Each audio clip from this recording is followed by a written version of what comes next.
Welcome to the subscribers of the Sphera Network YouTube channel. My name is Gail Rego, and I'm a social justice activist and the host of Europe Talks Back, a Sphera Network podcast. The Sphera Network is the first network of independent media in Europe. Europe Talks Back is usually an audio-only show. However, in the lineup to the EU elections, we've produced a couple of special video episodes. Today, we'll be having a panel discussion on the role of the EU elections in tackling anti-racism. We'll speak with Zainab Tassa and Ebu Jamgabadi, who are both ambassadors of Diaspora Vote. Diaspora Vote is an organization that is committed to empowering people of color to exercise their voting rights. This discussion took place in Muntpunt, the public library in Brussels. Let's jump right in and do share your thoughts in the comments below. Ebu and Zainab, welcome. We're so happy to have you. Could you please introduce yourself to begin with? Hi, Gail. Thank you very much for having us here. I am Zainab. I was born in Morocco, but I grew up in Italy, and I'm currently living in Vienna. And I'm here as a youth ambassador with Diaspora Vote for the European elections. Thank you, Zainab. Like Zainab said, thank you so much for inviting us. I can't wait to see what comes out of this podcast. My name is Ebu Jamgabadi. I was born and raised in Ireland, but I also have Nigerian descent, and I am a Diaspora Vote ambassador along with Zainab. Wonderful. It's so nice to have you both. Let's jump right into it. Today we're going to be talking, as you know, about the EU elections and in relation to that about anti-racism, which is also why it's so important to have both of you as young ambassadors, as women of color with different experiences living in different parts of Europe. So let's kick things off by, could you give us a little bit of a context in terms of where we currently stand in Europe on anti-racism, especially at an institutional level? I feel like in institutional levels, there's definitely racism, but because more people are willing to speak out about it and call out racism for what it is, institutional levels are now like saying, oh, I don't want to look racist, so let me look like I am anti-racist. So by being anti-racist, they go about and they go and have procedures, or they go and have policies saying that, oh, we are promoting diversity and inclusion. We are saying, oh, we welcome everybody. We have people from Africa. We have people from Morocco. We have people from all over. Look at us. We are not racist. And also, to respond to add to that, they are implementing strategies or policies to show on the paper that they are doing something. Something that is positive that started in 2020 is the EU anti-racism plan, and it was the first time that they allocated EU anti-racism coordinator, which I think is the beginning against racism, which I think is a good move that the European Commission is doing. So let's see how this goes. And as well, although it's on a European level, it's to the states to do something. So I think that's what is missing, is a collaboration and also following what has been set up on a EU level. And also, I will say that, in my opinion, I think even though we have done a little bit of steps in regards to anti-racism and policies and things like that, I just think like now is the moment where we are finally seeing, okay, let's stop being racist. But we've just started and we still have a long way to go. It's very interesting. It seems like both of you have been saying that things have started. They started very late, though. Do you have any, understanding or idea of why? What was the trigger for the EU to suddenly decide, okay, that we need some kind of anti-racism plan, or to have someone at EU level kind of taking care of this? What do you think that trigger was? I feel like the trigger was people are tired. They can see that people are tired. Like, I'm tired. People of color are tired, and they see that we're not going to keep quiet anymore. We're going to get up and we're going to fight for what we believe in, fight for our rights, because at the end of the day, it is human rights. So they see that people are protesting, people are canvassing, people are saying, no, we're not going to accept this. And they're saying that, okay, we can't have this disruption. We have to do something about it to help them, to please the people. So I definitely think it's the case of everybody's now coming together and saying we are not going to accept racism. So the EU are now like, okay, because our Europeans are not going to accept racism, we won't either. So they've definitely put policies in place to help go about that. And also I think because they are seeing that us, like racialized people, we are not like the new generation is going out, is speaking up, is not quiet.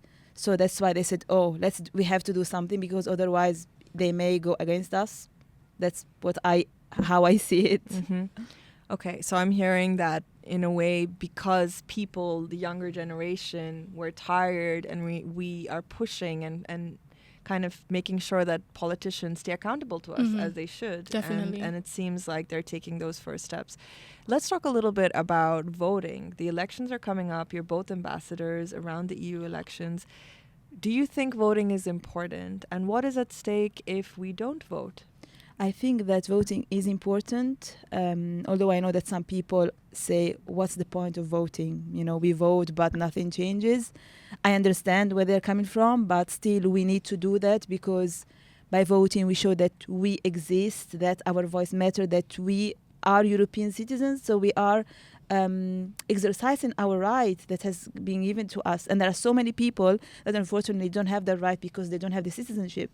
So we should use that right, you know, and go and vote, because by voting, and when they count all the votes, they see that, oh, there was a percentage of a POC. So they are involved, they care, they are active citizens. In a way, it shifts the narrative from maybe lazy, inactive POC to active POC. So in this way, we are shifting the narrative, and also we are deciding.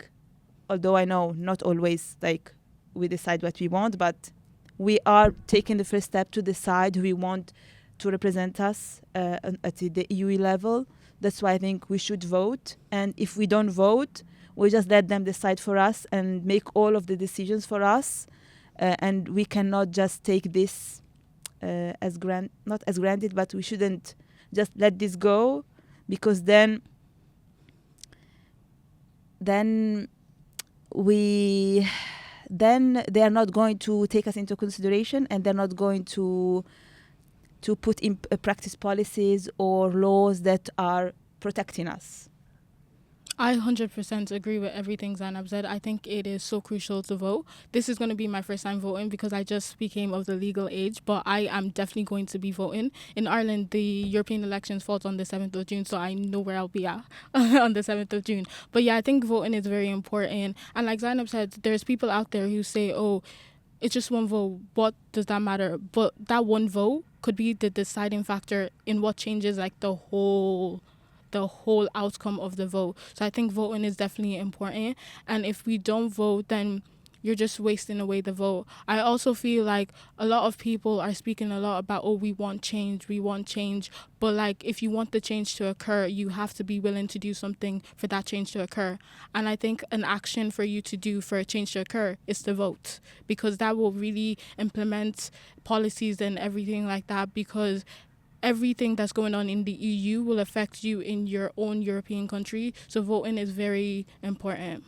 And to add to that, I want to say that someone told me once that we by voting and by being active, we make sure that we are not on the menu, but we are at the table. So I think it's like we are there and we exist, so we vote. Yeah. And also, you asked what is at stake. I think what's at stake is not having your voice being heard. I also think what is at stake is other people making decisions for you. And with other people making decisions for you, they do not have your values. They do not have you in the back of their minds or even in the front of their minds at all. And also with that whole far right and everything like that, you can become oppressed by that. Like, if it becomes like so extreme, like you can be just totally forgotten about, kicked out of your own country and everything. So I definitely think everybody needs to vote, have their say, just so they can have a fighting chance to be heard. I'm curious, since we have both of you, do you think that this perception of understanding the weight of being able to vote and this feeling of a vote can change something, do you think that this is a perception that young people of your generation, racialized people have in general? Is that what you're finding? I'm just curious if you're also feeling or hearing about people who are disillusioned or tired or who don't believe in the system anymore? I think from my generation, I feel like people don't believe in the whole voting can make a difference. I feel like people have a perception of like politics. They have a stained perception of politics. So they see politics as corrupt or fraud or anything like that. So they just push it to the side and they don't want anything to do with it. From what I've seen, people who are not in the politics bubble do not like to talk about politics, do not like to get involved in politics or anything like that. But even though politics, it's labeled politics, politics affects everything that is going on. It affects your human rights, your customer protection rights, everything, your health rights, everything that's going on. So even if you don't think that, oh, what do you call it, I have no say, or I'm not a politician, I don't study politics, you should still go ahead and vote, because that is what will make an impact, and that's what will be able to change. But yeah, I really feel like people just don't want to be involved with politics, and they think, oh, what's the point? And also they think that it doesn't affect us. It's not gonna come to us, you know. They always think, oh, it's gonna come to the people, I don't know, from that specific working class, but they don't know that it affects everyone, you know. They just maybe living in their fairy tale, or, you know, they are not blind, but their eyes are not seeing the reality, or they just want to neglect the reality. So, and I think that, yeah, they should, even if they don't see the point of voting, still they should do it, because there are so many people that cannot do that. And in somehow I think that we carry the responsibility of those that cannot vote. So we've talked a little bit about the value of voting, and, you know, hopefully what that looks like is we vote for the right politicians who then make those laws and enable that kind of change. But what can we do as activists, as youth who care outside of voting? What do you think are those essential bits that we can do in community to create change also outside of this very legal system? I think it's very important. Education is very important, because a lot of people don't know, or they don't want to know, then they don't know what's happening. So I think it's important as activists and people who advocate to go out, not even speak to them on politics terms, speak to them one-on-one so they can understand, speak to them on their level so they can be like, you know what, that actually sounds interested, I'm interested, and show them the benefits of voting, show them the benefits of being involved in what their country is involved in. But also, once someone said that politics is not just being part of a political party or being on an institutional level, politics is people coming together, discussing what is wrong, what can we change, the difference that we can make. And I think that's what they need to understand. It's that politics is just us even being here discussing things that are not going well. This is also politics. And I think that what we should do and what they should do as well is just come together. If there is something that is worrying, that's concerning them, discuss, you know, have a chat. Okay, how can we improve things? And things start from step by step, from the lower place. They don't have to, you know, be big. They just like people coming together, be active in the society, you know, the community, maybe setting up a campaign, or just like speaking to the mayor of the town hall to see improvements. Also, I think what's important is you said speaking to the town mayor or speaking to people who are elected. I think what's important for us activists is we should hold the people elected accountable. Like, they have gone into the office saying that, oh, I'm promising this, but they haven't done that. We shouldn't just keep quiet and be like, oh, we'll just let them have a smooth ride. We should go and be like, oh, wait a minute, did you not say you were going to do that? So accountability for the people elected is definitely important. Because when we see that, oh, the people in office are going to produce results, it allows people to have like faith in what the people in office are doing. And also I think that all communities should come together. What I see is that communities are separated. Everyone is doing the best for their communities, but because we are all racialized communities and we have so much, you know, in common, and we are all struggling the same, we should all come together and make a plan, or just let's do something, you know.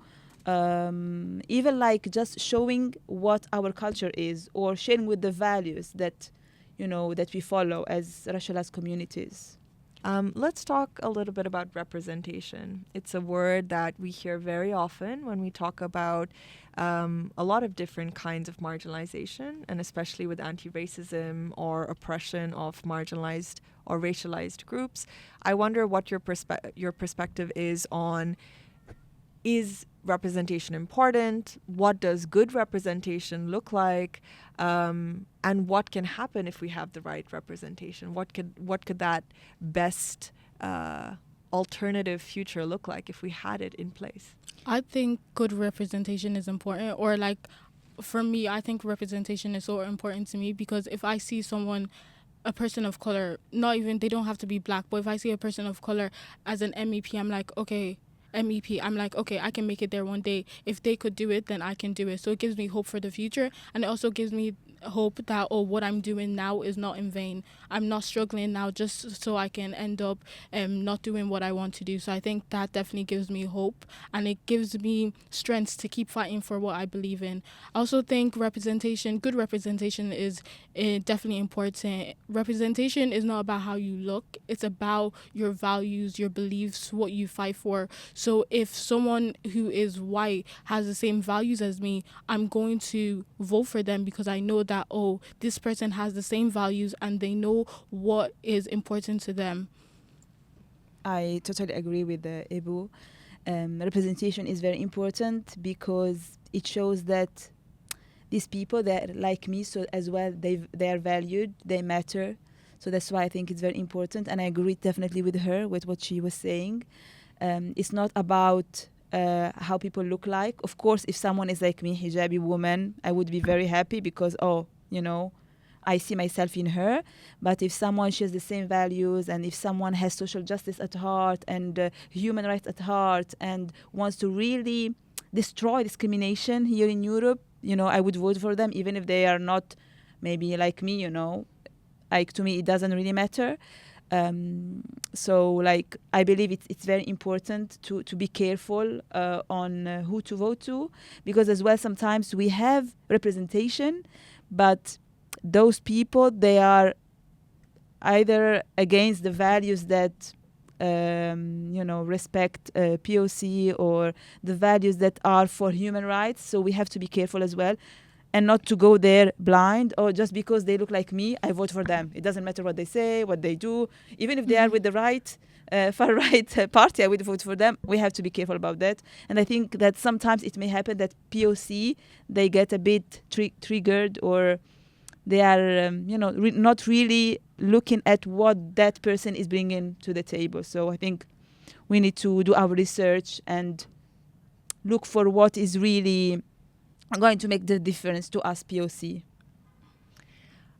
Thank you for sharing that. That's very interesting. I wanted to talk now a little bit about what the reality looks like in the countries that you are most familiar with, that you live in or were born in. What kind of laws or what kind of systems are in place right now that deals or tackles with racism?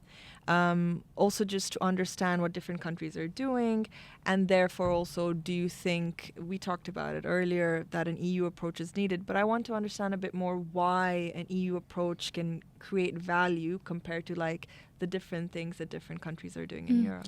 I think an EU approach is definitely important, because the EU is kind of like the father figure of the family. So I'm based in Ireland, so Ireland will kind of look up to the EU and implement like the laws and policies of the EU. So if the EU takes action and says, yes, we are having an anti-racism policy, and you have to, like, it's compulsory, you have to implement it, then Ireland has no choice but to also implement it. Right now, I don't really think there is a strong anti-racism policy going on. It's kind of kept hush, and there's still racism going on. It's kind of like microaggression racism, but I definitely think there could be a lot of improvements.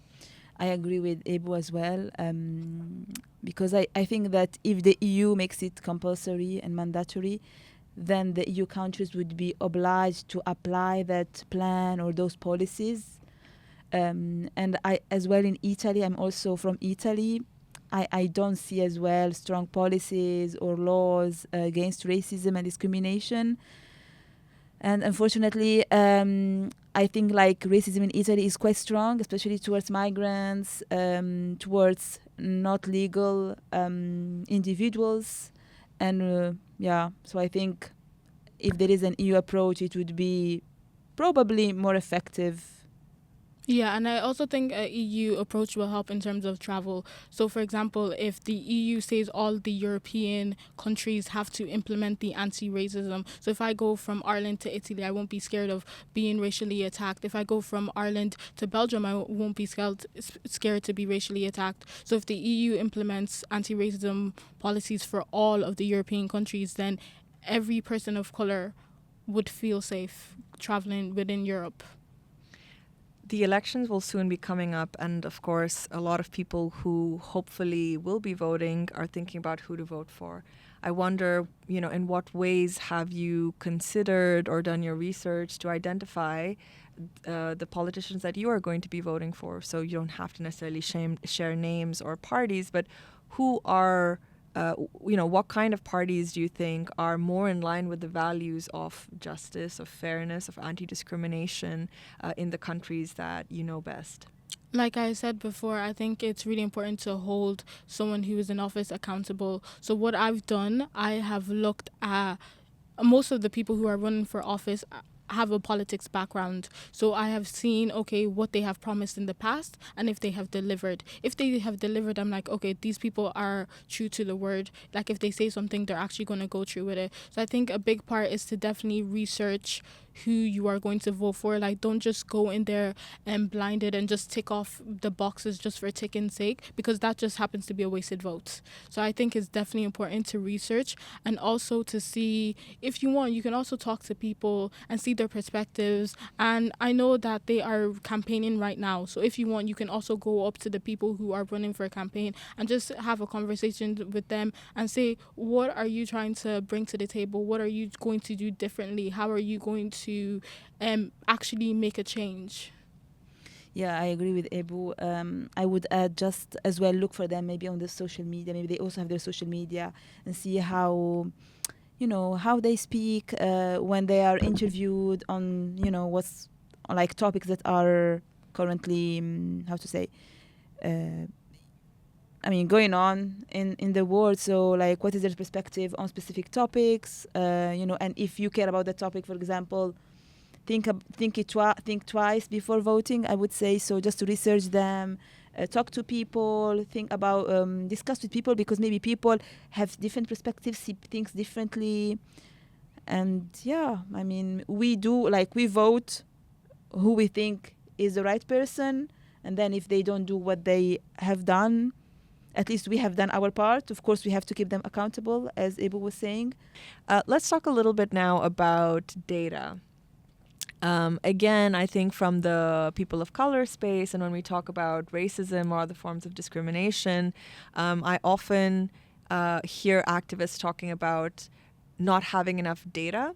And I think this is a very interesting, complex topic, because on one hand, governments have a really good excuse, let's say, to not collect data. And I think the excuse is around the lines of data has previously been used in abusive ways to track down people, to surveil people, etc. And that's not necessarily incorrect. But I also think that many of us in this space realize that governments are using this excuse too much, and in a way that avoids us from taking a lot of action, because also when we want to create policies, we need data to show that discrimination is happening in this way and in that level. And so it blocks us. So I wonder, from your perspective, do you think data collecting is important? In what ways do you think data can, help our case or push forward for the rights of people who are marginalized? And also, what do you think are the reasons that countries and governments are so anti-collecting of this data? Yeah, I think the data collection is really important. You touched on we need data to implement policies. I think that's very important, because if we have data, we'll be able to see if the policies that were implemented actually work. And if they haven't worked, we can go back and we can look at the policies and we can change it so they can work. I also think data is important to see like how far we've come, if we are going back or if we are going forward. And also a lot of people say racism doesn't exist. Even though you can see, they see it, they say racism doesn't exist.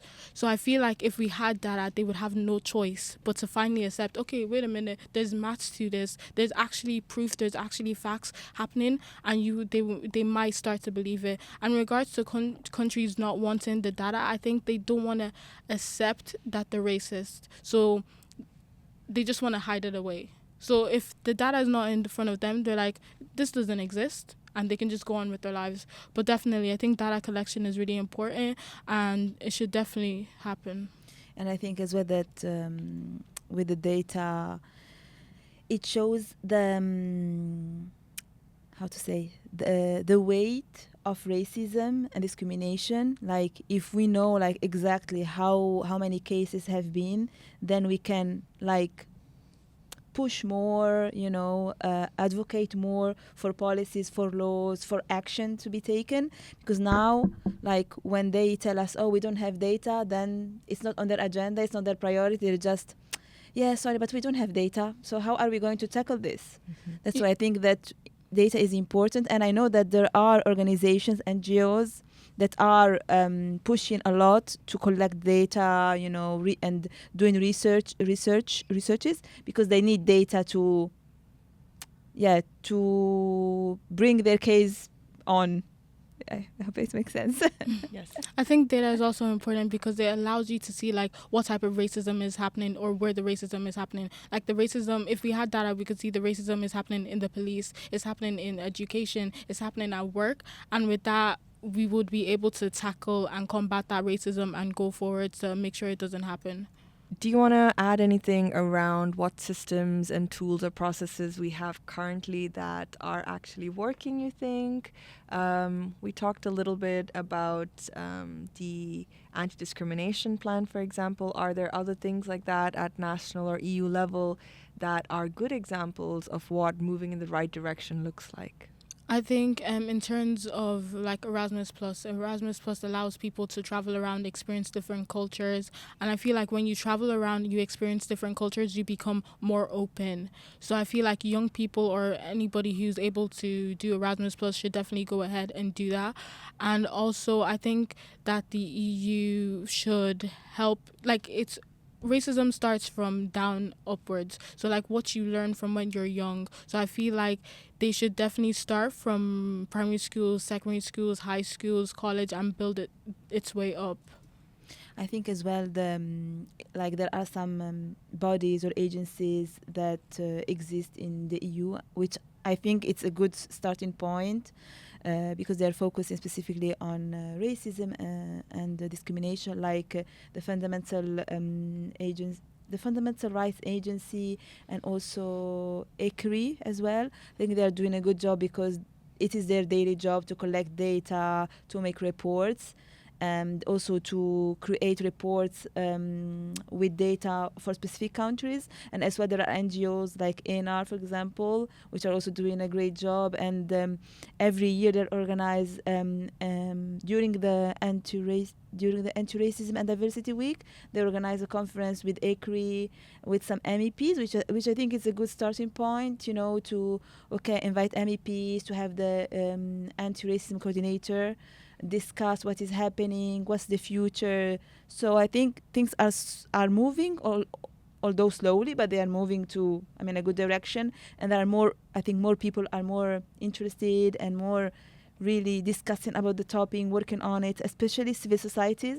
I think civic societies are really the pillar of the work. And I think without them, it would be more challenging for, POC on this topic. So, and definitely education is really, really important.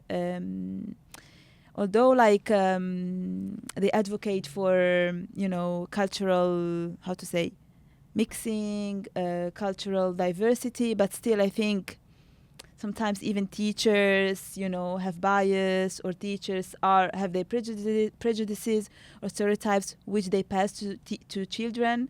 So I think we need to work on that as well, on education, which is the pillar of society. In what ways can we leverage our vote once we have voted? What else can we do after, we actually vote for our politicians or the elected officials? And by that, it also includes, we talked a lot about keeping politicians accountable. What could that look like? What can we do after and outside of voting systems? I think in terms of, like you said, keeping politicians accountable, if they do not do what they say they will do, protest. Protests we have seen over the years, even like protests now, you have seen that they have an impact. We should definitely be resilient in what we want, and we should not take life for granted. So I think we should definitely leverage our vote in terms of seeing if the policies are actually implemented, if what is saying is actually going on, and we should advocate. We should even continue to learn ourselves. And the internet is a big thing, like you said. We should go out and we should learn to discern false information from the truth. And I think as well that we shouldn't have this mindset, oh, I voted now, it's finished. There is always work to do. I agree with Ebu. We should definitely use social media. I mean, everyone says that, but I think it is a big impact, and especially with what's happening nowadays in the world, it helped to dismantle misinformation, and so much truth came out thanks to social media. So I think we should use that as our kind of tool, but also protest. I think that protests help, although sometimes there is a bit of brutality and things like that, but I think it helps as well, and bring people together, because I know that people they care, but somehow they are scared to take the first step. So we need brave people like us, or like any other activist, or people that really care. So I think just continue what you are doing if you're listening to us. And thank you both, Ebu and Zena. It was really a pleasure to speak with you both, and I hope that, just like me, our listeners will feel more optimistic and will be very excited to go and cast their vote. Thank you both. Thank you very much. Thank you so much for tuning in. We really hope you enjoyed this video. And you can access more content of Europe Talks Back on all streaming platforms, wherever you get your podcast content. Also, feel free to like, comment, and subscribe to this YouTube channel.